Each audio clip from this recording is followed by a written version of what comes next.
Que la paix, la miséricorde et la bénédiction soient sur vous. Assalamu alaikum wa rahmatullahi wa barakatuh. Comment trouver le chemin vers la proximité d'Allah subhanahu wa ta'ala? Allah dans le Coran va nommer 3 étapes dans ce cheminement. Le premier, lorsqu'il va interpeller les gens, l'humanité, en leur disant « Oh vous les gens ». Et à la suite de ces versets-là, Allah va parler justement de sa grandeur, de sa création. Et c'est comme ça que Allah veut faire comprendre aux gens qu'il y a un créateur de ce monde-là. La deuxième étape est maintenant « Oh vous les croyants ». Là, on rentre dans le tawhid al-rububiyya, qu'il y a un créateur, donc on croit justement et on va écouter notre créateur qui va nous décrire donc sa création et les choses donc par la suite qu'on devra faire. Et la troisième étape est où vous qui croyez et qui faites de bonnes œuvres. Et là, on rentre dans le tawhid al-uluhiyya, le fait de faire des actions. Et ainsi, on voit donc les 3 étapes donc de muslim.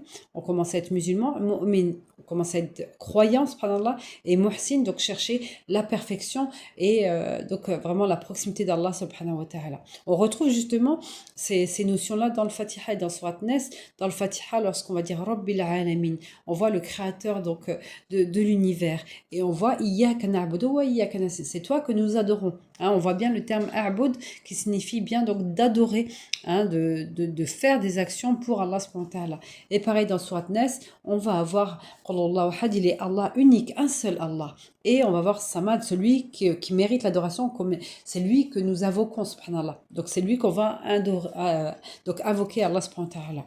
On voit donc à travers ça, donc beaucoup de fois on va trouver justement la formulation Ya ayyuhalladhina amanu wa amilus salihat. Justement on va méditer autour de la sourate 34, donc la sourate Saba verset 37 qui est une sourate hamdiya, donc qui commence par Alhamdulillah, où Allah subhanahu wa ta'ala nous dit ni vos biens ni vos enfants ne vous rapprocheront à proximité de nous sauf celui qui croit et qui œuvre dans le bien. On voit encore une fois cette notion, hein, de rububiyya et uluhiyya, le fait de croire et en même temps d'œuvrer subhanallah pour Allah subhanahu wa ta'ala.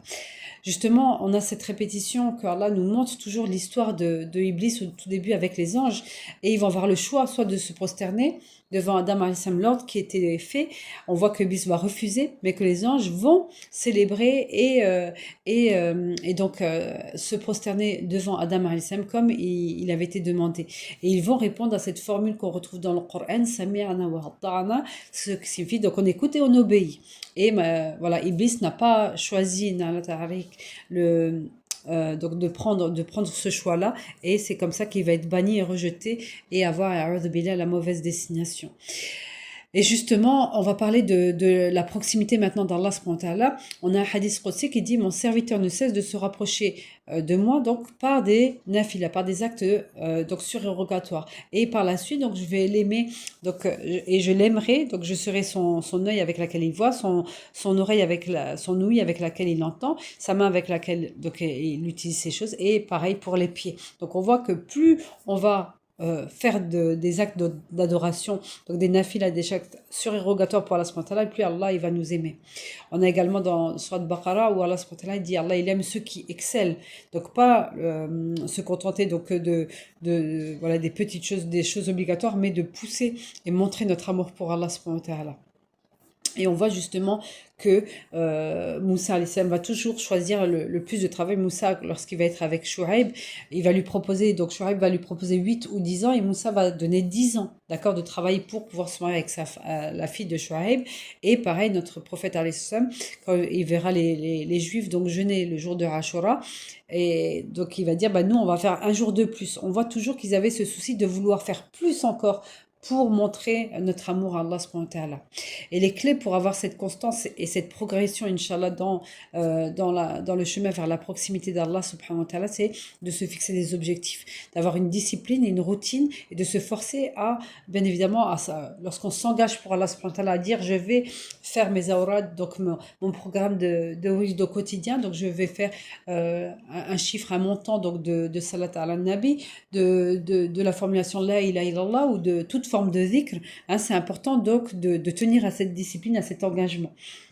De tenir également une bonne compagnie, de chercher les gens, mashallah, qui vont nous aider justement à monter donc dans nos actes surrogatoires vers Allah subhanahu wa ta'ala.